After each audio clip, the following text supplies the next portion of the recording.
बिस्मिल्लाहिर्रहमानिर्रहीम। अस्सलाम वालेकुम नाजरीन, मैं हूं मोहम्मद बिलाल। आप देख रहे हैं बिलाल कंजू ऑफिशियल यूट्यूब चैनल। नाजरीन, आज की इस वीडियो में हम नाइट्रोफास खाद की कंपोजिशन और इसके इस्तेमाल के हवाले से तफसीली गुफ्तगू करेंगे। आपने वीडियो मुकम्मल देखनी है। अगर आप थक जाए तो वीडियो को रोक दीजिएगा, अगले दिन देख लीजिएगा। सबसे पहले हम बात करेंगे जो आपको मार्केट में मुख्तलिफ पैकिंग में एनपी खाद मिलती है, क्या ये और जो सरसब्ज की नाइट्रोफास है ये दोनों एक जैसी हैं? बिल्कुल नहीं। आपको मैं एक क्लिप दिखाता हूं। ये एक दोस्त है शाहिद हुसैन जोया साहब, जो कि मुख्तलिफ किस्म के बिजनेस आइडियाज देते हैं लोगों को। ये आपको एक फर्टिलाइजर प्लांट दिखा रहे हैं। यहाँ पर आप देखें, डाल दिया जाता है तो इसके ऊपर सल्फ्यूरिक एसिड का स्प्रे किया जाता है और सल्फ्यूरिक एसिड डालने के बाद इसके अंदर रॉक फास्फेट डाली जाती है जो यूरिया के ऊपर कोट हो जाती है। अच्छा बिजनेस आइडिया है। मगर जो सरसब्ज की नाइट्रोफास है, आप अमूमन इसका स्लोगन भी देखते होंगे कि पाकिस्तान की अपनी नाइट्रोफास, सरसब्ज की असली नाइट्रोफास। तो यहां पर मैं आपको बताता चलूं कि आपने मेरी बात का मतलब ये नहीं ले लेना कि ये कोई ब्रांड प्रमोशन है।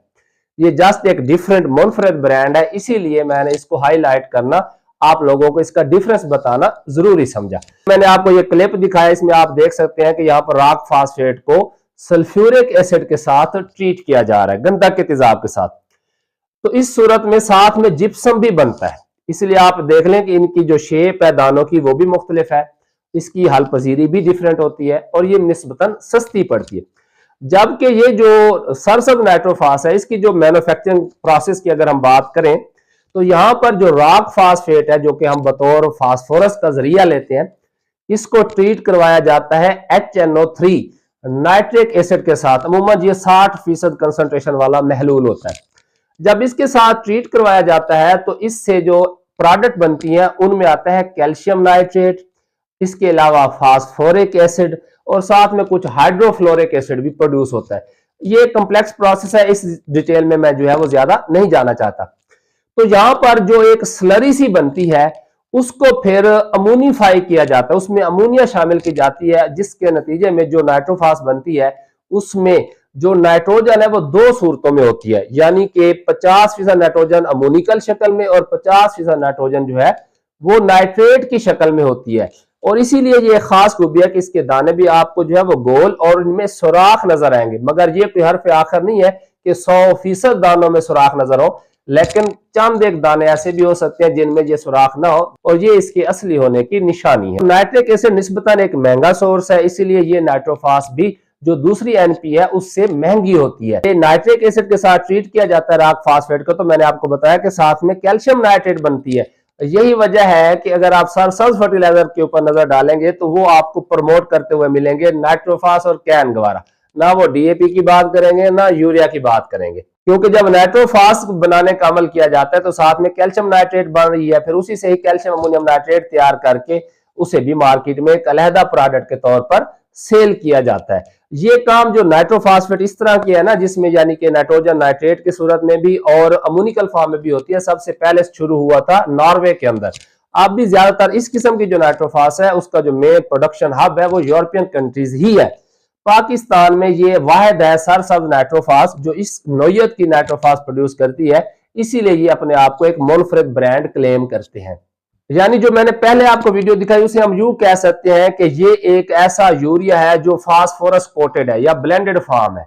अब ये जो खाद है पानी में फौरी हल पजीर है, तेजाबी खाद है। इसके मुख्तलिफ फसलों में जब हमने इसका इस्तेमाल करना हो तो कैसे करें?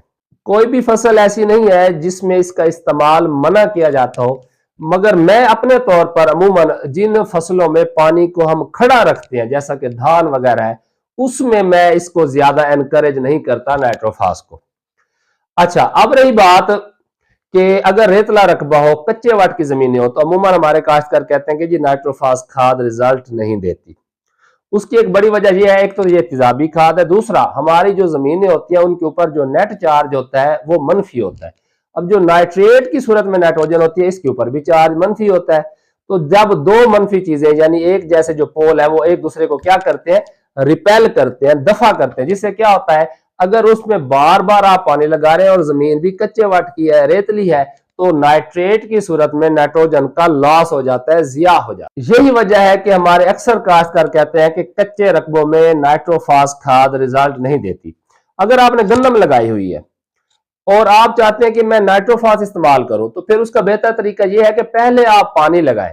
पानी लगाने के बाद गप के अंदर आप नाइट्रोफास डालें, ये फौरी हल हो जाती है। फिर ये उस जो जड़ों की सतह है, मतलब अगर हम बात कर लें गन्नम की, तो जड़ों की सतह से जो है वो ये नीचे नहीं जाती, जिससे क्या होता है इसके लॉसेस ना होने के बराबर है और रिजल्ट बहुत अच्छा मिलता है। जबकि जो कलराठी जमीनें हैं या ज्यादा पक्के वट की जमीनें, वहां पर ये बहुत अच्छे रिजल्ट देती है। वहां पर खुद काश्तकार ये बात मानते हैं कि डीएपी की निस्बत नाइट्रोफास ज्यादा अच्छे रिजल्ट देते। मैं अपना तजुर्बा आपके साथ शेयर करता चलूं कि पिछले साल तहसील किरोड़पक्का की अगर हम बात करें, तो जिन दोस्तों ने कपास के अंदर नाइट्रोफास खाद और कैन गवारा का ज्यादा इस्तेमाल किया, तो उनकी फसल जो है वो ज्यादा हमले से भी महफूज रही, यानी जो रस चूसने वाले कीड़े, और फूल फल का केरा भी निस्बतन कम हुआ और बेहतरीन पैदावार ली। क्योंकि ये एक बैलेंस डाइट है। अगर आप हर जो है वो 15 दिन के बाद जो है वो नाइट्रोफास खाद ही इस्तेमाल करते रहते हैं, तो एक तो जो यूरिया से हमें परेशानी हासिल होती है उससे बच जाते हैं, दूसरा उससे फसल बिल्कुल कच्ची नहीं होती, साथ साथ ग्रोथ करती रहती है, फूलों पर भी आती रहती है और फल भी बनता रहता है। इसके अलावा बागात में भी इसके बहुत अच्छे रिजल्ट मिलते हैं। और जो टनल फार्मिंग के लोग हैं या सब्जियात के लोग हैं, वो इस बात से जरूर एग्री करेंगे कि वहां पर जो है वो मुसलसल खुराक देनी होती है ताकि बेहतर तुड़ाई हासिल हो सके, तो वहां पर नाइट्रोफास खाद के बहुत अच्छे रिजल्ट मिलते हैं।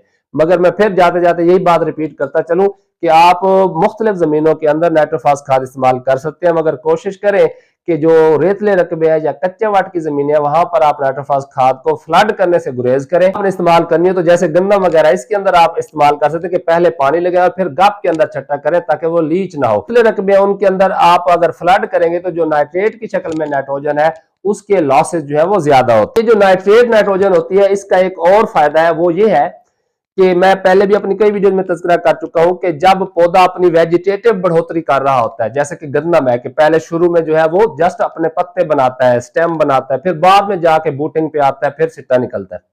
तो जो वेजिटेटिव ग्रोथ होती है ना, जिसमें पौधे के कद में इजाफा हो रहा होता है, पत्ते की लंबाई में इजाफा हो रहा होता है, पत्तों का साइज बढ़ रहा होता है, इस दौरान जो पौधे हैं वो खासकर जो हमारी गिज़ाई अजनास है, जिन्हें हम सीरियल्स कहते हैं, कमाद, मकई, जवार, इसके अलावा जो है वो धान, गंदम, बाजरा, ये क्या करते हैं कि शुरू में अमोनिकल शक्ल में नाइट्रोजन लेना ज्यादा पसंद करते हैं, लेकिन जैसे ये गोप पर आते हैं, प्रोडक्टिव स्टेज की तरफ कन्वर्ट होते हैं, तो फिर उसके बाद ये ज्यादा पसंद करते हैं नाइट्रेट की शक्ल में नाइट्रोजन लेना।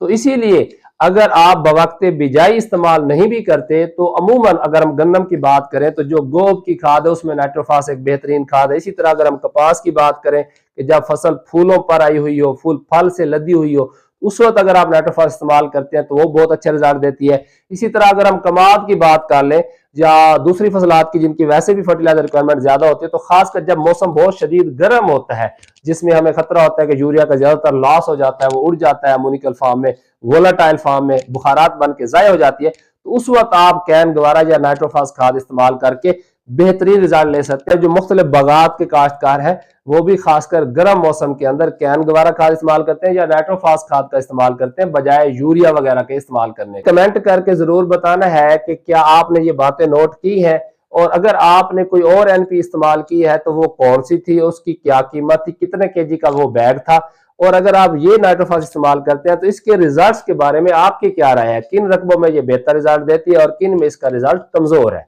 यानी इस वीडियो का मकसद एक दियानतदाराना रिव्यू है इस खाद का, किसी किस्म की कोई ब्रांड प्रमोशन या किसी दूसरे को डिस्करेज करना मकसद बिल्कुल नहीं।